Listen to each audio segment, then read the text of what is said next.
Morning students, कैसे हैं? ठीक है लॉकडाउन में? ठीक रहिए। चलिए अब हम आगे बढ़ते हैं अपने चैप्टर में, कंटेम्प्रेरी वर्ल्ड में। अब क्या हुआ, अभी आपने कितने देशों की कहानी पढ़ी? चाइल्ड की, पोलैंड की, म्यांमार की, इराक की, कितने देशों की कहानियां पढ़ी।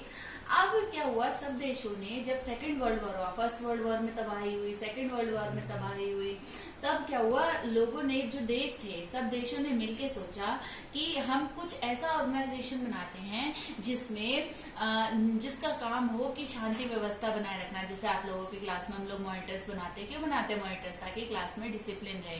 तो इसीलिए जो देश थे, उन देशों ने मिल करके, सबने मिल करके एक संगठन बनाया, एक ऑर्गेनाइजेशन बनाया जिसका नाम था UNO, United National Organisation. United National Organisation 1945 में बना था, आफ्टर सेकेंड वर्ल्ड वॉर। इसमें 193 मेंबर्स हैं। यूएनओ में 193 मेंबर्स हैं। इस यूएनओ का काम क्या है? रूल फॉर वर्ल्ड, पूरे देश में, पूरे वर्ल्ड में रूल करना, पूरे वर्ल्ड में रूल्स, पूरे वर्ल्ड के लिए रूल्स बनाना, पूरे वर्ल्ड में शांति बनाए रखना, कहीं पे कोई अगर किसी देश के आपसी मतभेद होते हैं तो उनको सॉल्व करना। अब यूएनओ की बहुत सारी ब्रांचेस है, बहुत सारी शाखाएं हैं। यूएनओ के जो डिपार्टमेंट्स हैं वो अलग अलग डिपार्टमेंट्स हैं, जिसमें सबसे पहला है UN general assembly. UN general assembly जो ये एक इसका इम्पोर्टेंट पार्ट है, और इसका काम क्या है? इसका काम है पॉलिसीज और रूल्स को बनाना। पूरे वर्ल्ड के लिए जो रूल्स बनाए जाते हैं, जो नियम कानून बनाए जाते हैं, उन नियम कानूनों को बनाने का काम है यूएन जनरल असेंबली का।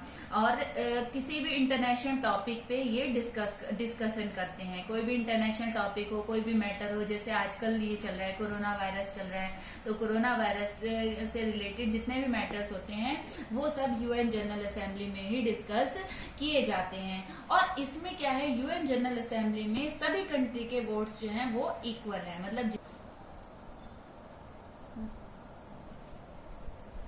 यूएन जनरल असेंबली में जितने भी देश हैं, जितने भी देश इसके मेंबर्स हैं, 193 देश इसके मेंबर्स हैं, उन सबका वोट का अधिकार जो है वो 1 है। यानी कि हर देश का एक वोट की वैल्यू है। अब दूसरा इसका यूएनओ का जो दूसरा पार्ट है, मतलब दूसरी ब्रांच है, वो है UN security council. UN security council का काम है कि शांति व्यवस्था बनाए रखना, पीस बनाए रखना, पूरे वर्ल्ड में शांति बनाए रखना, कहीं पे कोई उपद्रव ना हो, कहीं पे कोई एक दूसरे देश के ऊपर। यूएन सिक्योरिटी काउंसिल का काम है कि वर्ल्ड में पीस मेंटेन करना, शांति व्यवस्था मेंटेन करना। एक बात और मैं बताना चाहूंगी, यूएन सिक्योरिटी काउंसिल की अपनी आर्मी है। जैसे किसी मिशन पे जाना होता है तो ये अपनी आर्मी को ही यूज करते हैं।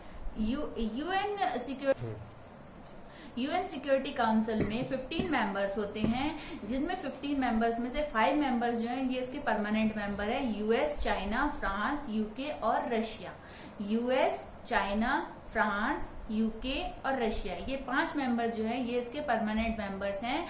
और इस ऑर्गेनाइजेशन की सारी पावर्स जो है वो इन्हीं 5 मेंबर्स के हाथ में है। इसके अलावा इनके हाथ में वीटो पावर भी है। वीटो पावर क्या होती है कि अगर कोई मैटर ऐसा है जिसमें लोगों की सहमति नहीं बन रही है, लोग जो है अलग अलग अपने व्यूज दे रहे हैं, तो उसमें फाइनल डिसीजन जो है वो यही 5 देश जो है वो लेते हैं। इसके अलावा 10 जो इसके मेंबर्स हैं वो टेम्पररी हैं, और वो हर 2 साल के बाद चेंज हो जाते हैं। अब यूएनओ का एक और ब्रांच है जिसका नाम है इंटरनेशनल मॉनेटरी फंड, IMF।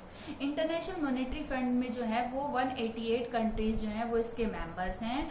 और इस इंटरनेशनल मॉनेटरी फंड का काम है कंट्रीज को पैसा देना, लोन देना। जैसे किसी कंट्री के पास पैसा नहीं है, लोन की जरूरत है, जैसे कि अभी कोरोना वायरस के तहत इन्होंने इंडिया को भी पैसे दिए हैं, तो ये पैसे देती है, फंड्स देती है, लोन्स देती है। और ये डिसाइड करते हैं, इनके जो परमानेंट मेंबर है उनकी वोटिंग के अकॉर्डिंग ये डिसाइड करते हैं। इनके जो मेंबर्स हैं उनकी वोटिंग के अकॉर्डिंग इनकी वोटिंग होती है कि किसको पैसा देना है, कितना देना है, तो उसके अकॉर्डिंग फिर ये पैसा या लोन जो है वो देते हैं। इसके जो वोट्स हैं वो इक्वल नहीं है। ध्यान से सुनना बच्चों, इसके जो वोट्स हैं यानी इसके जो लोगों के वोट्स हैं वो इक्वल नहीं है। इसमें जो वोट की जो वैल्यू होती है वो होती है कि कौन सा देश कितना पैसा इसमें दे रहा है। जो देश जितना पैसा देता है उसके अकॉर्डिंग उसके वोटों की गिनती होती है। जो इसमें मैक्सिमम पावर है, इस जो इंटरनेशनल मॉनेटरी फंड में जो सबसे ज्यादा पावर है वो है 7 कंट्रीज के पास। कितनी कंट्रीज के पास? 7 कंट्री के पास। कौन कौन सी? यूएसए, जापान, रशिया, सऊदी अरब और चाइना, फ्रांस और यूके।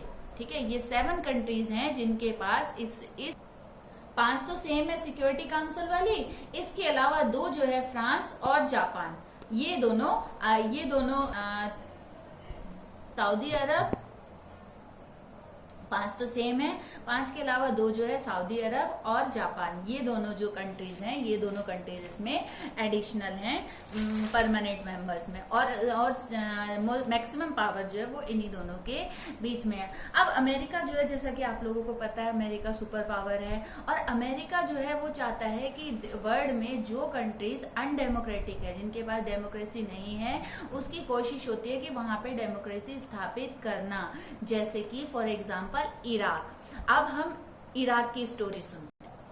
अब अमेरिका ऐसा क्यों करता है? क्योंकि अमेरिका का काम है कि जो डेमोक्रेटिक कंट्रीज है उसमें, जैसे डेमोक्रेटिक कंट्रीज है जो आजाद हो गई, वो क्या होगा, वो फिर फॉरेन एक्सचेंज को वो प्रमोट करता है। तो अमेरिका, जैसे कि आपको पता है, अमेरिका सुपर पावर है और अमेरिका फॉरेन एक्सचेंज को जब प्रमोट करता है तो अमेरिका की करेंसी कहीं ना कहीं बढ़ती है, अमेरिका की इकोनॉमिक कंडीशन जो है वो कहीं ना कहीं बढ़ती है। और अगर कोई कंट्री डेमोक्रेटिक नहीं होती है या अनडेमोक्रेटिक रहती है तो अमेरिका क्या करता है, उस पर जाके हमला कर देता है और हमला करने के बाद में उसको फिर वो डेमोक्रेटिक फ्री जो है वो बना देता है। तो इसी सिलसिले में अब हम एक छोटी सी स्टोरी देखते हैं, स्टोरी ऑफ इराक। अब इराक में देखो, इराक में क्या हुआ। इराक जो है 1933 में इंडिपेंडेंट हुआ था ब्रिटिशर्स से। ब्रिटिशर्स का उस पर भी कब्जा था, ब्रिटिशर्स से वो 1932 में इंडिपेंडेंट हो गया था, आजाद हो गया था। 1968 में सद्दाम हुसैन जो था उसने मिलिट्री कूप, उसके अंडर में मिलिट्री कूप ने उस कंट्री पे कब्जा कर लिया और जो सद्दाम हुसैन की पार्टी थी अरब सोशलिस्ट बाथ पार्टी, उसका उस पे अधिकार हो गया। कहाँ पे? इराक में। अब उसने, सद्दाम हुसैन ने क्या किया, जो इस्लामिक लॉ था उसको खत्म कर दिया। इस्लामिक लॉ, जबकि इराक जो है वो एक इस्लामिक कंट्री था, वहां पे इस्लामिक लॉ को खत्म कर दिया। खत्म करने के साथ साथ उसने वुमेन्स को वहां पे वोट देने का अधिकार दे दिया, जबकि इस्लाम में वुमेन्स के अधिकार जो है वो कम होते हैं। वुमेन्स को उसने वोट देने का अधिकार दे दिया। इसके बाद 1979 में सद्दाम हुसैन जो है वो वहां पे प्रेसिडेंट बन गया, डिक्टेटर प्रेसिडेंट बन गया। डिक्टेटर यानी वो तानाशाह बन गया वहां का। और जो भी उसकी पार्टी के खिलाफ बोलता था, अगेंस्ट बोलता था बात पार्टी के खिलाफ, उसको वो मार देता था।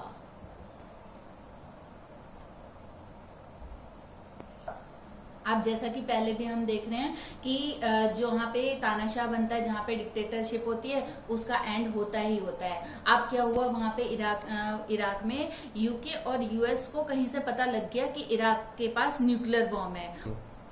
अब उनको ये पता लग गया कि उनके पास, एक अफवाह उड़ी, मतलब ये रियलिटी नहीं थी, एक अफवाह थी कि उनके पास न्यूक्लियर बॉम्ब है। अब यूएसए तो चाहता था कि वो आजाद हो जाए, वो डेमोक्रेटिक हो जाए, तो इन लोगों ने एक चाल चली, यूएस और यूके ने। इन लोगों ने क्या किया, इन लोगों ने जाके यूएनओ को बता दिया कि इनके पास न्यूक्लियर बॉम्ब है। किसके पास? इराक के पास, सद्दाम हुसैन के पास। अब यूएनओ जो था वो टेंशन में आ गया। यूएनओ ने क्या किया, उसने सर्च ऑपरेशन कर दिया इराक में न्यूक्लियर बॉम्ब ढूंढने के लिए, लेकिन जब वहां पे न्यूक्लियर बॉम्ब था ही नहीं, तो वो न्यूक्लियर बॉम्ब कहाँ से मिलता? न्यूक्लियर बॉम्ब मिला नहीं। और जो उसकी यूएसए की जो सपोर्टिंग कंट्रीज थी, उन्होंने इराक पे हमला कर दिया। यूएसए की जो सपोर्टिंग कंट्रीज थी, उनने सबने मिलकर के इराक पे हमला कर दिया और सद्दाम हुसैन जो था उसकी पावर्स को सबको ले लिया, मतलब सद्दाम हुसैन को हरा दिया और हारने के बाद वहां पे डेमोक्रेसी जो है वो स्थापित हो गई। तो इससे पता लगता है कि डेमोक्रेटिक जो कंट्रीज हैं, आज की डेट में बहुत सारी कंट्रीज ऐसी हैं जो डेमोक्रेटिक हैं, डेमोक्रेसी वहां पे है।